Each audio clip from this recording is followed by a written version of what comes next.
Hey guys, it's Nicole. Just wanted to let you guys know that I miss you so much and I cannot wait till all this COVID mess is over with so we can all be together again in Danvegas. This week we are going to continue our sermon series called I Have Questions. Do you have things that belong to you that you just aren't willing to share with anyone? Maybe you bought it with your own money. Maybe it was a gift from somebody and it means a lot to you. Sharing is important, but so is consent.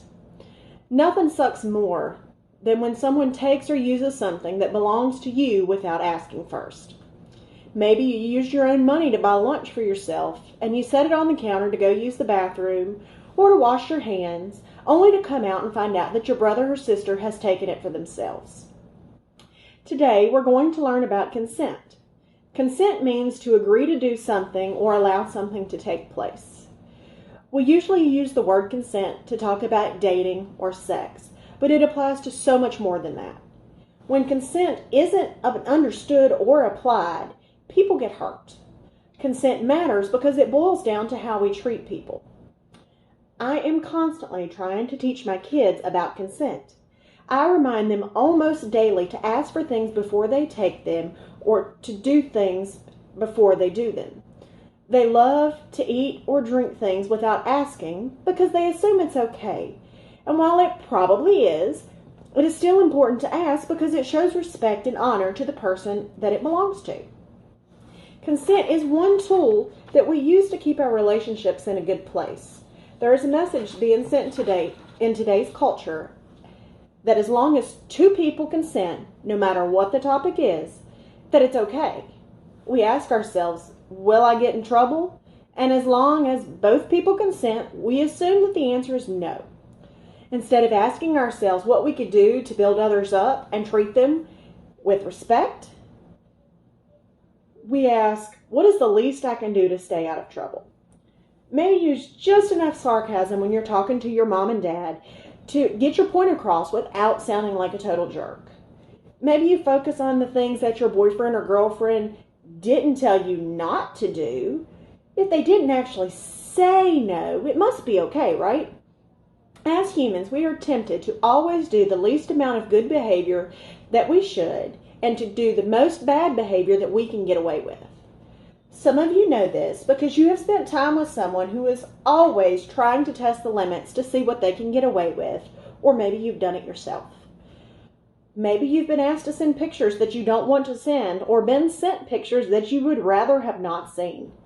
Maybe you've been pressured to go further sexually than you want to go. Maybe you've been forced or guilted into doing something, sexual or otherwise, that you don't want to do. Maybe you've dated someone that's always talked down to you or did things that made it difficult for you to ever trust them again. Consent matters, but is that all that really matters? When it comes to your dating life, you must answer this question because it will drive almost all of your decisions. If you're a Christ follower, this is an even bigger deal. I'm not just talking about whether to have sex or not. I'm talking about how you treat people, what you ask them for, and what you try to talk other people into or out of.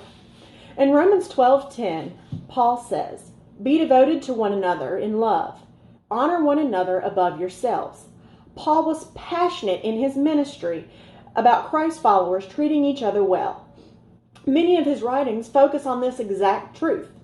The best way for the world to judge what Christianity is all about is to look at the people that claim to follow Jesus and how they treat people.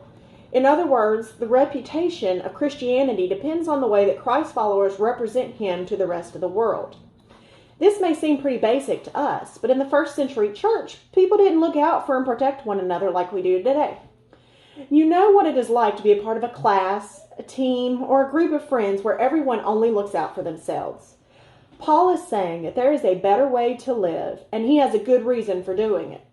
We must value people for who they are, what they want, and what they don't want. This is the Jesus standard of our behavior. I love the word that Paul uses in Romans. He doesn't use the word consent, but instead he uses the word honor. Honor simply means to show respect. If we respect someone, we do more than the least that we can get by with. We do the best for them in every way. If you have ever been in a situation where you didn't give someone consent to do or act the way they did, you are probably wondering why it feels so bad. It's because you weren't honored or respected the way God intended for you to be. You were devalued. But if you have ever treated someone else that way, then you have told them that you don't value, respect, or honor them. Paul says to honor others above yourselves. This means doing what is best for them, no matter what you may want from them. Maybe you have thought about sending sexy or inappropriate pictures to someone because you know that it will get their attention. But you chose not to do that because you know it's not what's best for them or for you. That is honor. Maybe you want to keep asking someone out even though they have told you no, but you decide not to pressure them. That is honor. Maybe you are in a moment where you want to go further sexually than you know that you should, but you stop yourself from crossing that line even though you don't want to or they are okay with it. That is honor. Paul is teaching us to honor others no matter what, because God values them no matter what. And you know what? The same is true for you and me. God values us no matter what we may do, say, or think. Because you are valuable to God, this means doing what is best for you and asking others to show you honor and respect. When you're in a situation that you don't want to be in, say so. When you're being pressured into something that you don't want to say no. When someone pushes a boundary that you've set for yourself, speak up and demand honor and respect from them because you are valuable to God and you are worthy of it. We have value in God's eyes because we are created in His image. He sees us as people who deserve to be honored simply because we exist and not because of what we offer and what we're willing to do. He wants us to see ourselves and others the same exact way. What does it look like to express honor to the people around us? First, we must ask ourselves, am I doing what is best for them despite whatever I may want from them? We need to understand that there is a higher standard than just that of consent. Don't view your relationships, behaviors, and choices through the lens of convincing someone else to say yes or no. We have to learn to accept the no. When someone says no, it's because they mean it. Honor them by stopping right away and not continue pressuring them for a different answer. Pay attention to the no that you feel in your own conscience. Even when you want to say yes. Even when the other person is saying yes. It can be very hard to accept this no, so talk to someone that you trust. I'm happy to talk to any of you. All you have to do is ask me. If you don't have my number, I'll be happy to give it to you. You can get in touch with me through Facebook. You can talk to your parents, see if they have my number. You can contact the church and get my number from them. I am absolutely fine with that. What does it look like to expect honor from those around us? Practice saying no. If you can practice saying no to the small things, it will be much, much easier to say no to the bigger things that may arise. It is very hard to say no to people, especially if you're a people pleaser. But it is so important that we can do that for ourselves and for others. You must decide how you want to be treated. It's okay and it's necessary to set the standard for how you expect to be treated. Tell someone that you trust what your standards are so that they can tell you, even when you may not realize that you're not being honored, and remind you that you are worthy of being honored and respected. Speak up. It is very possible that some of you have asked to be honored and not given your consent for what is happening in your life, and because of that, you may be dealing with guilt, shame, anger, secrecy, and be dealing with very hurt feelings.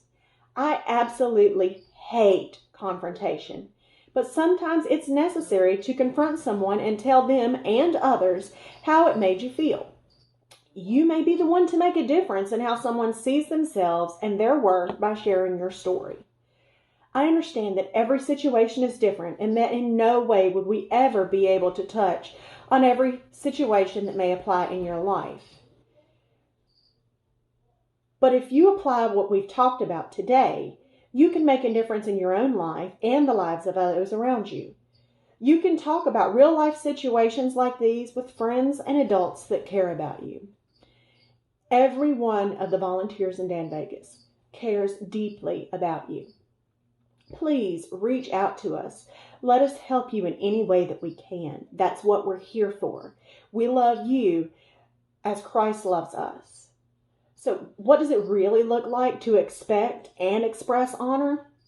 Think about that. What does it mean to you? If we all did this and applied what we have learned today, so many of our relationships would be better off because of it. Thank you for listening today. I hope you're having a great week. Once again, I can't wait till we were all together again and we can spend time worshiping together. Until next week, have a great week. God bless.